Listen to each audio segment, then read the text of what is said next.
Assalamualaikum warahmatullahi wabarakatuh. Di sini saya bernama Sanggita Indias, NIM 17030247 dari Prodi Akuntansi kelompok 29, ingin membahas mengenai kondisi perekonomian dan cara mengatur keuangan saat pandemi COVID-19.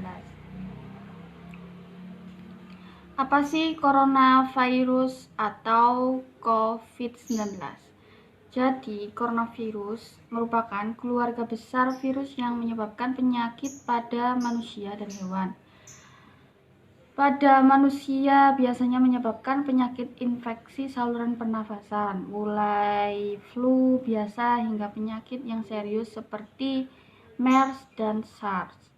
Dampak dari pandemi virus corona merambah ke segala aspek, terutama pada sektor perekonomian, sehingga pertumbuhan Indonesia menjadi sangat tidak stabil.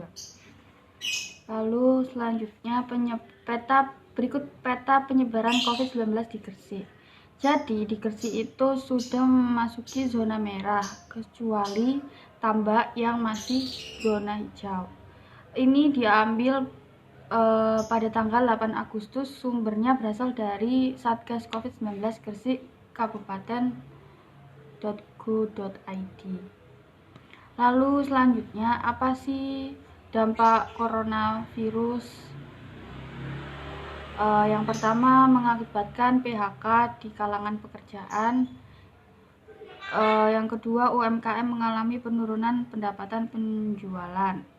Dengan terjadinya pandemi ini tidak hanya menimbulkan ancaman pada kesehatan masyarakat, tetapi mengakibatkan PHK. Hal ini tentu membuat khawatir pada kondisi keuangan karena sampai saat ini belum diketahui sampai kapan virus ini akan berakhir. Tidak hanya pekerja, pelaku bisnis usaha termasuk UMKM mengalami penurunan pendapatan penjualan, maka dari itu kita harus dapat bersiasat untuk mengatur keuangan di tengah pandemi COVID-19. Lalu bagaimana cara mengatur keuangan di saat pandemi virus corona ini terjadi? Yang pertama yaitu mengetahui kondisi finansial. Mengetahui kondisi finansial itu dengan cara membuat rincian pemasukan dan pengeluaran secara harian, lalu direkap bulanan. Dalam hal ini harus konsisten dalam mencatat setiap pemasukan, tabungan, pengeluaran, dan utang yang dimiliki. Lalu yang kedua, menyusun budget dan mengatur prioritas keuangan. Setelah kita mengetahui kondisi finansial yang sebelumnya, tidak akan sulit untuk menyusun perencanaan budget keuangan.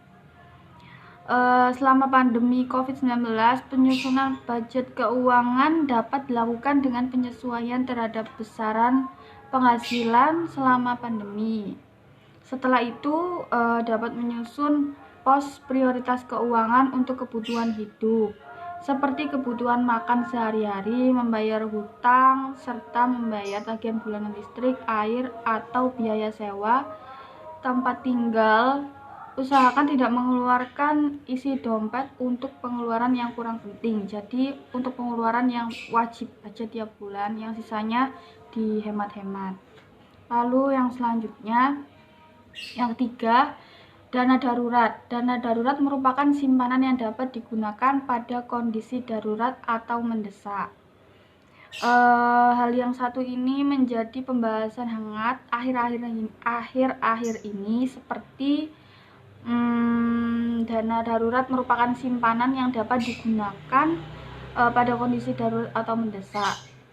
Dana darurat bisa menjadi penolong di kala sakit, mengalami kecelakaan, terkena PHK, serta mencegah kita dari hutang. Bagi yang sudah berumah tangga, idealnya memiliki dana darurat sebesar 12 kali lipat dari pengeluaran bulanan. Untuk mengumpulkannya, kamu dapat menyisihkan gaji dan mencari pekerjaan tambahan atau freelance. Jangka waktu pengumpulan dana ini sifatnya fleksibel pada setiap orang, artinya tidak ada angka pasti dan bergantung pada komitmen awal masing-masing individu. Lalu yang selanjutnya, contoh dana menyisihkan Dana tambahan itu bisa dengan cara mencoba bisnis di rumah. Membuat bisnis di rumah dapat membangkitkan ekonomi. Misalkan untuk suami yang bekerja, bisa istri yang mengurus rumah, hanya mengurus rumah tangga, itu kan ada waktu senggang untuk mencoba bisnis di rumah. Itu bisa untuk menambah dana tambahan untuk membangkitkan ekonomi. Lalu yang keempat, bisa mencoba investasi. Meskipun investasi banyak turun, hal ini dapat menjadi jalan untuk investasi bagi pemula. Lalu sekian pembahasan yang bisa saya sampaikan. Mungkin bapak-bapak atau ibu-ibu bisa menerapkannya di kehidupan yang sekarang ini, yang sedang terjadi pandemi COVID-19. Terima kasih. Assalamualaikum warahmatullahi wabarakatuh.